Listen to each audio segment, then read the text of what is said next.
ఏపీలో ఇప్పుడు ముఖ్యమంత్రి చంద్రబాబు నాయుడు గారు ఉన్నారు గదా! ఆయన ఇప్పుడు పెన్షన్స్ అనేవి ఇంటింటికి స్వయంగా ఎళ్లి పంచుతున్నారు. ఇది ఏ దాన్ని ఉద్దేశించి చేస్తున్నారు? అంటే ఆకర్షితం చేద్దామని చేస్తున్నారనుకోవచ్చా?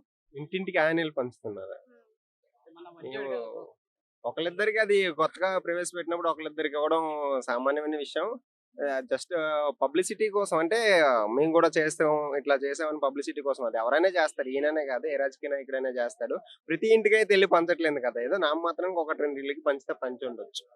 అంటే జగన్ గూడా సమావేశాలు ఎన్నడూ లేనివి ఇంతకుముందు ఎమ్మెల్యేలనే కలవలేదు. కానీ ఇప్పుడు సడెన్‌గా ఎమ్మెల్యేలను కలుసుకుంటూ సమావేశాలు ఏర్పడుతున్నారు. ఎందుకని? పార్టీ నుంచి వాళ్ళు వెళ్ళిపోకుండా చూసుకుందామనా? ఇప్పుడు ఉన్నదే 11 మంది క్రికెట్ ప్లేయర్‌లే 11 మందున్నారు. వాళ్ళెళ్ళిపోతే ఇంకా మనోడు బ్యాడ్మింటన్ లాగా ఇద్దరే మిగులుతారు. పెద్దిరెడ్డి రామచంద్రారెడ్డి, మనోడు.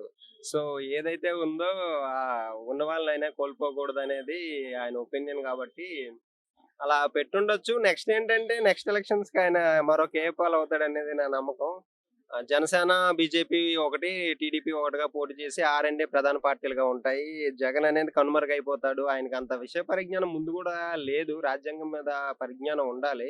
ఒక సీఎంగా చేశాడంటే రాష్ట్రానికి ఉండవలసిన హక్కులేంటి, కేంద్రం నుంచి తెచ్చుకోవాల్సిన మన నిధులేంటి అవన్నీ సమర్థవంతంగా చేయగలగాలి. కానీ ఆయనేమీ చేయలేదు. సో, అందుకనే ప్రజలు ఇంట్లో కూర్చోబెట్టారు. అంటే ప్రతిపక్ష అధికారం సీట్ ఇవ్వాలని జెప్పేసి స్పీకర్‌కి లేఖ రాయడం గూడా జరిగింది గదా! అదసలు తెలిసి రాసాడంటారా? తెలియక రాసాడంటారా? యాక్చువల్‌గా 10% ఓట్ పర్సెంటేజ్ ఉండాలి. 175లో 10% అంటే మినిమమ్ 17 అంటే 18కి ఉండాలి.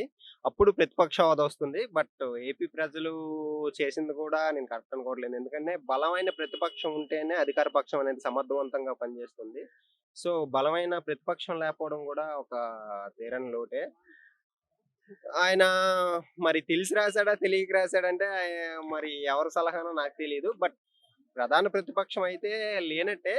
కానీ ఏదో సానుభూతి కొద్దీ ఏదైతే ఇప్పుడు గూడా మొన్న ప్రమాణ స్వీకారం రోజు గూడా మంత్రులందరూ అయిపోయినాక ఆయనకిచ్చారు. అసల ఇవ్వాల్సిన అవసరం లేదు. ఎమ్మెల్యేగా తర్వాత ఎప్పుడో ఈళ్ళ పార్టీ ఎమ్మెల్యేలు అయిపోయాక లాస్ట్‌లో చేయాల్సింది.